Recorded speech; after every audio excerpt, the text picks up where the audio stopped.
And welcome back to Talk Utah. She is Holly Love, and I am Trip Mitchell. Now, let's talk a little bit about the interviews that you got a chance to do just a week or so ago with some folks who've had some kids with some real challenges, and they reached out to Brain Balance, and it's been kind of a real life changer for them. It's true. So, a few months ago, we got to go down and speak with the founder of Brain Balance, Dr. Robert Malello. We've been focusing on Utah's kids, and specifically the rapid rise of learning disabilities was really concerning to us. I mean, it's like 15 to 20% rise in kids that are suffering with learning disabilities. And so we got to go talk with Robert Malello and find out a little bit about the program. And since then, the response from you and our personal friends and family and people coming forward with children that are suffering is just overwhelming. It definitely matches the statistics. But I went down and I spoke with a family who has two boys who are dealing with all kinds of learning problems, behavioral, social, the Uboldi family. And it's just an incredible story because it seems like these parents with these children, the biggest thing across the board is they don't have hope. There's not a lot of treatment options out there. There's not a lot people can do for them. And Brain Balance is actually doing something. So take a look. All right, everybody, I am here at the South Jordan Brain Balance Center with Marcos and Maria Uboldi. You guys, thank you so much for talking to us today. Thank you. Yeah. So now you have two beautiful boys who are enrolled in the program. Maria, tell me a little bit about what life was like prior to Brain Balance. Okay, so Dylan, he's our 10-year-old, our oldest. Okay. He's always excelled. He's academically, music, everything kind of comes easy to him. But he would have these meltdowns. He'd just lose it emotionally and behaviorally. It was hard to get him back on track, no matter what we tried and how many parenting books we read. Preston is our child who came to us with just a special spirit, and he has struggled to do everything. From learning just to be potty trained, dress himself, speak, all of those things came later. And so we've kind of spent his whole life trying to figure out how to help him. At what point did you realize that this was a bigger problem than you could handle on your own and you needed to find alternative help and tutors, and what kinds of things did you do? We've tried light and sound therapy. Preston's gone to an occupational therapist. He's been in speech therapy. He has had an IEP since he was 4. Even as a 2-year-old, he went to talk time. So we've done a lot of early intervention stuff with him. With Dylan, we just kept thinking if we're consistent, if it's going to be okay. And actually, with him, it's gotten worse over time, which is interesting. If anything, for parents, I would want to say, don't ignore things that don't seem normal. It's because you might be able to fix them. We just thought he was strong-willed, and we can help direct him. And there's more going on than that. And how did you find Brain Balance? Research. I'd been reading a lot of books about the brain and child development and so forth. And I read Disconnected Kids. That was one of the books I read, and it clicked. I knew at some point we were going to need to do this program, and I kind of set it aside. The timing wasn't great. Reread it at some point, thinking, I've got to help these kids again. And it was like, nope, it's time. We've got to look into it. Yeah. And then made a phone call, And Marcus, how did she approach you about this, and what was your perspective on Brain Balance and bringing your boys here? Well, Maria had a stack of books about this high or higher in her nightstand, and the things that she was researching and reading and trying to find out, as any good mom would try to find, help their kids. And she would give me things to read and stuff, and then eventually she told me about Brain Balance. And my reaction, and maybe other dads would have reacted this way, they'll grow out of it, it's not that big of a deal. But when she said, Marcos, we got to sit down and talk about this, I knew there was no question. She probably could have talked to me for 3 hours, and I was convinced at the first minute. Yes, well, you said you knew you were in trouble when the stack of books went from this big down to just one. You were like, oh dear. Yeah. You were like sensing something was coming. Yeah. But obviously this was some good news. So, you got the boys involved in the program, and how quickly did you start to see results? Within a couple of weeks, you notice results. Now, I don't know if that's from nutritional changes. They start to activate their core with the exercises they're doing at home.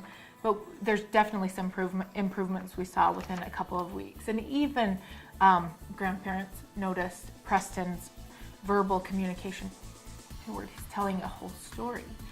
He's he's actually interrupting Dylan to say his part, which is, you know, we have one very verbal and one that kind of stands in the background. And so to have that shift was huge, huge. He's so curious about the world. And just seeing that, when before, we were so grateful when he could just tell us that he wanted to eat or that he needed something. When your child is nonverbal at some point, now that was years ago, you're just grateful that they can communicate at all, that they start to have a vocabulary. And the funnest part about this whole thing has been learning Preston's personality. He is really awesome, actually. Yeah. He's always been awesome, but the questions he asks are just so fun. The things he notices and the as he connects the dots. Marcos, what was it like for you to start to see these boys change in front of your eyes? The best way, what I can say to describe what I saw, is here we had a 7-year-old when we started the program who was kind of functioning at 3, 4, maybe 5-year-old level. And within a few months, he's a 7-year-old who is a 7-year-old. And even in some cases, in some things, even more advanced. And that's the best way I can describe it. And physically, I mean, he's got abs now. He's ripped, you know. And so, yeah, it's 7-year-old amazing. with abs. Yeah, That's awesome. you know, we always had to watch what he ate and stuff. He would sometimes pick a food and just go at it. And, you know, we try to control that, you know. And we actually, Maria showed me before and after pictures that she took. She said, look at this. And it's astounding. We can't You even know, believe it. Yeah. We're there. And in school, what's going on with school? Preston couldn't even hold a pencil. Really? Yeah, like the dexterity was really, he struggled with that. And he still does a little bit, but it's light years of where he used to be. You know, like he can actually, he's starting to be able to spell again and to, you know, again, not the best speller, but it's, you know, he's, again, the dogs are connecting, you know, but just being able to do this, to hold a pencil, you know, I mean, he couldn't do it, and now he can. Dylan picked up more of those things naturally, and we thought he read well, but now that we realize, oh, his eyes track smoothly now. And so where he was compensating for his weaknesses, now he doesn't have to compensate, and it's so much less work for him to do the same amount of effort. Now, you guys are only like partway through the program, but already seeing these results this quickly. You mentioned some social things even at school that are happening, and awesome with even Preston. Yeah, he is a child who kind of hides behind his big brother, who tends to be much more of a leader and much more social. And so he's not completely socially awkward, but he is a little bit nervous around people, especially at first. And instead of sitting with his brother and his brother's friends, the 10-year-old, he's now sitting at the 7-year-old table with the friends he chooses. And I'm shocked. Seriously, he came home and told me that right before the Christmas break, and I was like, you didn't sit with Dylan today? I couldn't believe it, really. And Dylan said, no, he sits with his own friends, Mom. He doesn't want to hang out with me. And I thought, that's actually really good. I'm glad that they're friends, but I want Preston to be able to hold his own, you know? Yeah. At some point in life, you don't want to just be the little brother, Yeah. you know? And so, and he's had some sensory issues too, so he's like, we couldn't get him on a merry-go-round. He would not ride between up and down and around. At the zoo, we had to sit on that peacock bench that holds still. He could not do both, too much. He went to Frightmares with Marcos, and he went on the white roller coaster. He went on Jetstar, and he said, Mom, I liked it. I liked the roller coaster. Aww. I mean, we So about this is a had a different heart kid. attack. No, Yeah, he is. yeah. This is a completely that different day- child for you. Yes. That when day I- was a breakthrough. Yeah, for if him. I can talk a little bit about Frightmares, I mean, when I took him there, and when we went on that Jetstar, right, if people know which one that is, you know, it's the one where you go up in circles, and then you go down really, really fast. And I was a little worried that, you know, and he loved it. He's like, can we go again? And I mean, that is astounding. This Because is when you're like a whole new child. yeah, We and couldn't do merry-go-round. yeah, 2 and months 2 ago. months before, he wouldn't even get on the merry-go-round. So, you know, even if there was that night, a friend of mine, a really dear friend of mine, was with me, another dad with, you know, some of his kids and some little friends that came with us, and he was like, "Who is this kid?" Wow. Really? Wow. Yeah. You said it's like you were watching him come out of a cocoon. Yeah. You're actually getting to know his personality for the first time at 7 years old, which is just, I mean, that's amazing. Yes. Life for you too a little better. You're breathing a little easier now.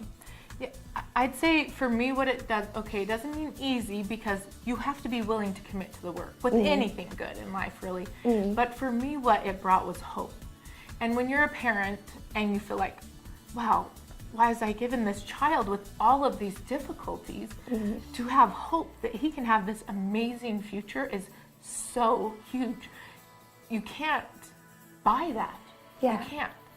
You've got to do the work, but he will function normally. He will go on to do amazing things. And to know that this child has incredible potential beyond my wildest dreams is so amazing to me.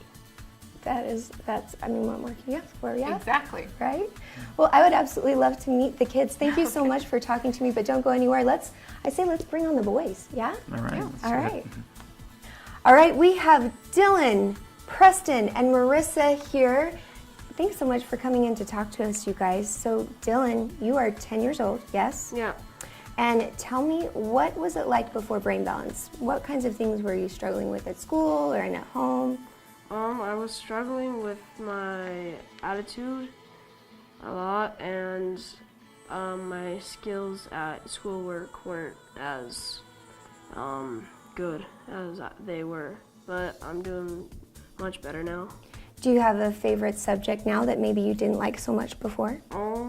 Probably math. That one I wasn't sure about, but I got more interested in it. Now, Preston, you are 7 years old, right? 7 years old. Yes. And what is your favorite subject in school? Math. You like math? Yeah? Did you like math before you came to Brain Balance? You did, so you were just in there a math wizard the whole time. Yes. Yeah. So tell me, do you like hanging out with friends now more than you did before? What's school like for you now? Honor. It's more fun?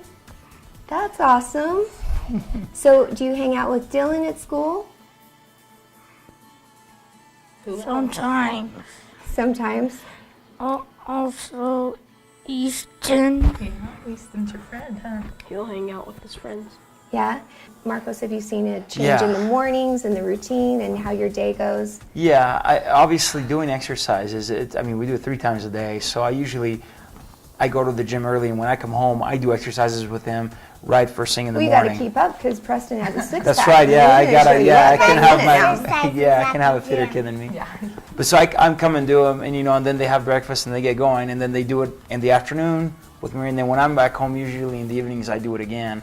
And it's not easy. I'm not gonna lie, but we get them done. I mean, it's our routine. We get it done, and things seem to be little by little flowing better and better, all the time. Well, you guys, thank you so much for coming in and talking to us today. I am really looking forward to talking to you again in like a few months. I think it will be interesting to see what happens as you guys progress through the program a little bit more, and we'll see how you guys are doing then. Will that be cool? Will you guys talk to me again in a few months from now? Yeah. Yeah, I think so.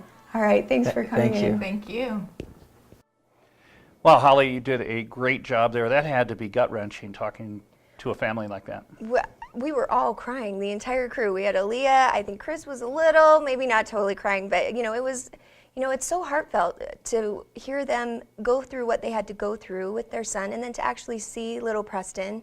And we're going to, like I said, follow up with them in a few months, and it'll be fun to see the progress. I mean, in a few weeks, he was going from not being able to make friends or even really talk to friends, and at lunch being like ditching his older brother and hanging out with his own crew, and so it's so exciting. It's really awesome. I think what Maria said best is it's offering some hope to parents that haven't been able to find it anywhere else. Yeah, it is such a challenge, and I'm so impressed with everyone down at Brain Balance, and it's a great, great story. Well, and they have 3 locations. They have one in St. George, one in South Jordan, and one in Pleasant Grove. And anytime you want to go in and talk to a director there, you can have a free consultation. If you've got a child that's suffering with a learning disability, social or behavioral problems, just go in, make an appointment. They'll sit down, they'll talk to you, they'll help you figure out what they could do to help your kids. Fantastic. Great job, Holly. We'll be back after this short break.